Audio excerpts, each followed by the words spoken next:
नमस्कार दोस्तों, मैं हूं सीमा बोरा। दोस्तों, आज हम आपको सूक्ष्म योग अभ्यासों को कैसे किया जाता है और इसके क्या क्या हेल्थ बेनिफिट हैं यह बताएंगे। दोस्तों, जो लोग योग में बिगनर्स हैं और कठिन योगाभ्यास नहीं कर सकते हैं, वह सबसे पहले इन सूक्ष्म अभ्यासों को अपनी दिनचर्या में 10 से 15 मिनट शामिल करें। यह अभ्यास हमारे शरीर की फ्लेक्सिबिलिटी को बढ़ाने के लिए और शरीर के कड़ेपन को दूर करने के लिए बहुत लाभकारी होते हैं। दोस्तों, सूक्ष्म योग अभ्यासों को करने के लिए सबसे पहले हमने ऐसे स्टाप पोज में ऐसे बैठ जाना है। कमर गर्दन बिल्कुल सीधी रखते हैं, अपने दोनों हाथों को अपने थाइस के पास ऐसे रख लेते हैं। तो सबसे पहले आपने अपनी पैरों की अंगुलियों को आगे पीछे करना है। श्वास अंदर भरते हुए अपनी पैर की अंगुलियों को ऐसे पीछे करते हैं, श्वास छोड़ते हुए आगे, श्वास भरते हुए पीछे, श्वास छोड़ते हुए आगे। ऐसे ही इसे आप 8 से 10 बार प्रैक्टिस करेंगे।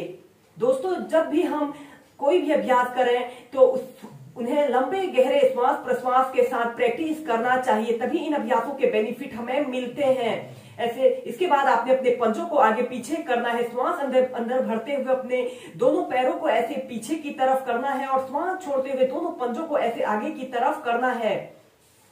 इनहेल करते हुए पीछे और एक्सहेल करते हुए नीचे। ऐसे ही से आप 8 से 10 बार प्रैक्टिस कीजिए। इस स्थिति में ध्यान रहे आपकी कमर गर्दन बिल्कुल सीधी रहे। इसके बाद आपने अपने दोनों पैरों को ऐसे गोल गोल घुमाना है। यह अभ्यास हमारे घुटनों में दर्द, हमारे थाई, हिप्स, पैरों में दर्द की समस्या को दूर करने के लिए सबसे बेस्ट अभ्यास होते हैं। इसके बाद विपरीत दिशा में अपने पैरों को ऐसे गोल गोल घुमाना है। इन सूक्ष्म अभ्यासों का हमारे जोड़ों और अंगों पर बहुत ही लाभकारी प्रभाव पड़ता है। जो लोग कठिन योगाभ्यास नहीं कर सकते हैं, वह सबसे पहले इन सूक्ष्म अभ्यासों को प्रैक्टिस करें। इसके बाद आपने अपने राइट पैर को ऐसे नीज से ऐसे बेंड कर लेते हैं और अपने दोनों हाथों को ऐसे थाइस के नीचे से ऐसे लगा लेते हैं और अपने घुटने को ऐसे अपनी छाती पर लगाने की कोशिश कीजिए और सीधे इनहेल करते हुए अपने घुटने को ऐसे अपनी छाती पर लगाइए और अपने पैर को ऐसे पीछे करना है। एक्सहेल करते हुए सीधे। ऐसे ही इसे आप 8 to 10 टाइम प्रैक्टिस कीजिए।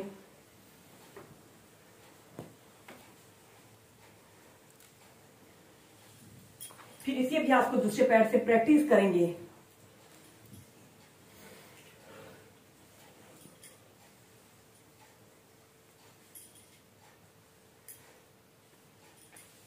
फिर नीचे। इसके बाद आपने अपने राइट पैर को उठाकर लेफ्ट थाइस के पास ऐसे रख लेना है। ऐसे अर्ध पद्मासना की पोजीशन पर आते हैं और एक हथेली को अपने घुटने के ऊपर और दूसरी हथेली को ऐसे दूसरी हथेली से ऐसे अपने पैर के पंजे को पकड़ लेते हैं और इनहेल करते हुए अपने घुटने को ऐसे अपनी छाती पर लगाने की कोशिश करते हैं। एक्सहेल करते हुए नीचे। इनहेल करते हुए ऐसे ऊपर को आना है और एक्सहेल करते हुए नीचे। यह अभ्यास हमारे घुटनों के दर्द की समस्या को दूर करने के लिए लाभकारी होता है। इसके अलावा जो लोग पद्मासना को प्रैक्टिस नहीं कर सकते हैं, यह अभ्यास पद्मासना की तैयारी भी कराता है। फिर दूसरे पैर से प्रैक्टिस करेंगे। एक्सहेल करते हुए नीचे। दोस्तों, जब हम इन अभ्यासों को श्वास प्रश्वास के साथ प्रैक्टिस करते हैं तो हमें प्राणायाम के लाभ भी मिलते हैं।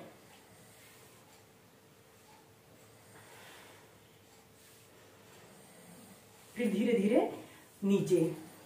इसके बाद हम नेक्स्ट अभ्यास करेंगे। आपने अपने राइट पैर को ऐसे उठाकर अपने लेफ्ट घुटने के पास ऐसे रख लेते हैं और अपने दोनों हाथों को ऐसे इंटरलॉक करके अपने तलवों के नीचे से ऐसे रख लेते हैं। श्वास अंदर भरते हुए अपने पैर को ऐसे ऊपर को उठाते हैं और ऐसे अपने घुटने को ऐसे अपनी ठोड़ी पर लगाने का प्रयत्न कीजिए। 10 सेकंड ऐसे ही होल्ड करके रखते हैं। एक्सहेल करते हुए नीचे।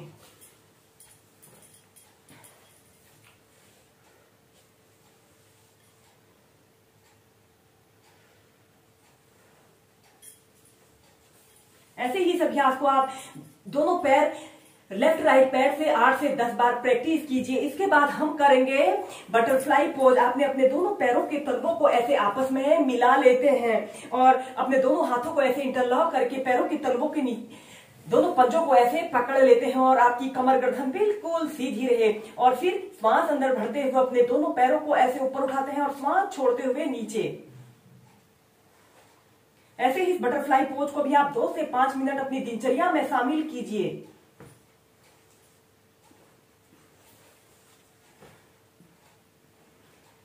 पहले से आप ऐसे ही मध्यम गति के साथ प्रैक्टिस करेंगे, फिर आप इसे तीव्रता से भी प्रैक्टिस कर सकते हैं। इन अभ्यासों को करने से हमारे शरीर की फ्लेक्सिबिलिटी बढ़ती है और यह अभ्यास हमारी इम्यूनिटी पावर को बढ़ाने के साथ साथ हमारे शरीर में स्टेमिना को भी बढ़ाता है।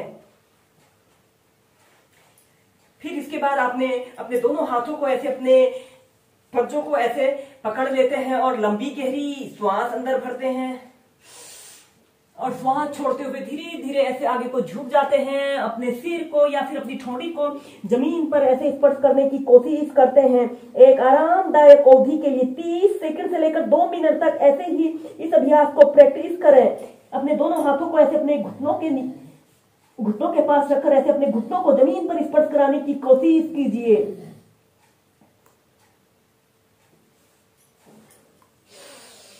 फिर श्वास अंदर भरते हुए ऐसे प्राइमरी स्टेज में आ जाते हैं। ऐसे ही से अप डाउन करते हुए आप 8 से 10 बार प्रैक्टिस कीजिए। दोस्तों, जब आप इन अभ्यासों को करोगे तो खुद ही फील करोगे कि आपके पैरों में नरमाहट सी और गर्माहट सी फील हो रही है और हमारे शरीर की स्ट्रेचिंग खुल रही है। दोस्तों, इसके बाद हम करेंगे चक्की आसन का अभ्यास करेंगे। ऐसे ही स्टार पोज में आपने बैठ जाना है। इसके बाद आपने अपने दोनों पैरों को ऐसे अपनी फ्लेक्सिबिलिटी और स्ट्रेंथ के अनुसार आप जितना फैला सकते हैं उतना फैला लेते हैं। दोनों हाथों को ऐसे इंटरलॉक कर लेते हैं और अपने दोनों हाथों को ऐसे अपने राइट पैर के अंगूठे के पास ऐसे रख लेते हैं और आपने अब चक्की आसन का अभ्यास करना है। ऐसे आपने दोनों हाथों को दोनों पैर के अंगूठों से स्पर्श कराते हुए दोनों कोहनियों को बिल्कुल सीधे रखते हुए ऐसे चक्की आसन की प्रैक्टिस करनी है। दोस्तों, यह अभ्यास सभी वर्ग के व्यक्तियों के लिए बहुत लाभकारी है। जो लोग बहुत अधिक मोटे होते हैं, उनके शरीर की चर्बी को दूर करने के लिए इस अभ्यास को आप नियमित 5 से 10 मिनट प्रैक्टिस कीजिए। जो लोग बेली फैट की समस्या से ग्रसित हैं या फिर जो हिप्स और थाई में अतिरिक्त फैट की समस्या है, उस समस्या को भी दूर करता है। इसके बाद ऐसे ही विपरीत दिशा में प्रैक्टिस कीजिए।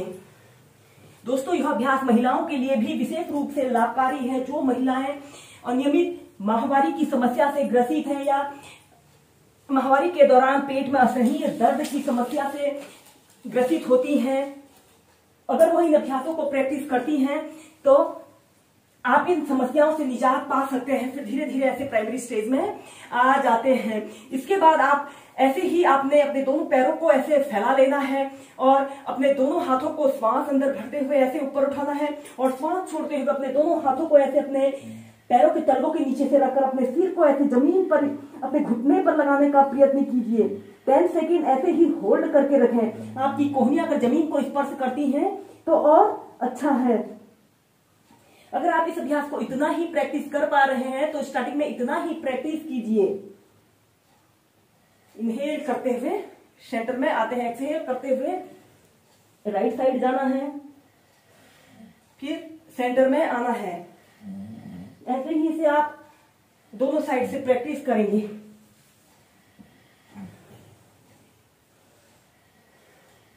फिर सेंटर में आ जाते हैं। जिन लोगों के शरीर में जोड़ों में दर्द, अकड़न की समस्या होती है और यूरिक एसिड का बढ़ना जैसी समस्या होती है, इन अभ्यासों को करने से दूर होती है। इन अभ्यासों को सभी वर्ग के व्यक्ति बहुत ही आसानी से प्रैक्टिस कर सकते हैं।